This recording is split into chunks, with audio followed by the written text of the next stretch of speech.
పేరుకే సీఎం జగన్ కానీ రాయలసీమలో పెత్తనమంతా పెద్దిరెడ్డి రామచంద్రరెడ్డిది. ఎవరికైనా ముందరి కాళ్ళబంధం వేయాలంటే జగన్ పెద్దిరెడ్డి రామచంద్రరెడ్డిని ప్రయోగిస్తారు. పెద్దిరెడ్డితో చంద్రబాబుకు చెక్ చెప్పాలని భావించారు.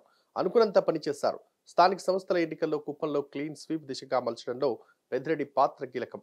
అప్పటి నుంచే వై నాట్ కుప్పం అన్న స్లోగన్ వైసీపీలో పెరిగింది. ఇప్పుడు అదే పెద్దిరెడ్డి హిందూపురంపై ఫోకస్ పెట్టడం విశేషం.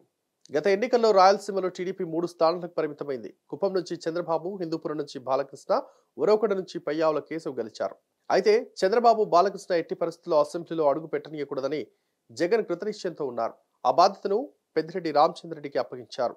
ఇప్పటికే కుప్పంలో చాప కింద నీరులా పెద్దిరెడ్డి తన పని తాను చేస్తున్నారు. ఇప్పుడు హిందూపురంలో యాక్షన్ ప్లాన్ కు దిగారు. సోమవారం నుంచి 6 రోజుల పాటు నియోజకవర్గంలో మకాం వేయనున్నారు. నేతలందరినీ ఒకే తాటిపైకి తీసుకొచ్చి బాలకృష్ణపై ఉసుగొల్పనున్నారు.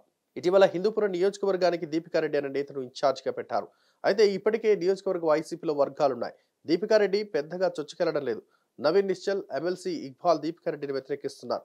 Municipal chairperson Indraja, vice chairman Balarama Reddy కూడా టికెట్ కోసం తన వంతు ప్రయత్నాలు చేస్తున్నారు. దీంతో వైసీపీలో వర్గాలు తారాస్థాయికి చేరాయి. వారే బాలకృష్ణను దగ్గర నుండి గెలిపిస్తారని అధిష్టానానికి నివేదికలుందాయి.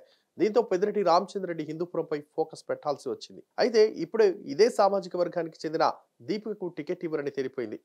దీంతో బాలకృష్ణను ఢీకొట్టి అభ్యర్థి ఎవరని వైసీపీ హైకమాండ్ ఆరా తీస్తోంది. సర్వే కూడా చేపట్టినట్టు తెలుస్తోంది.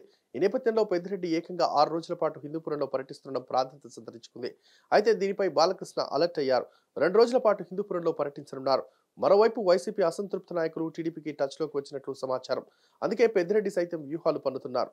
చంద్రబాబు తర్వాత బాలకృష్ణని టార్గెట్ చేసుకోవడం విశేషం. ఈ వీడియో కనుక నచ్చినట్లయితే please like and share and subscribe.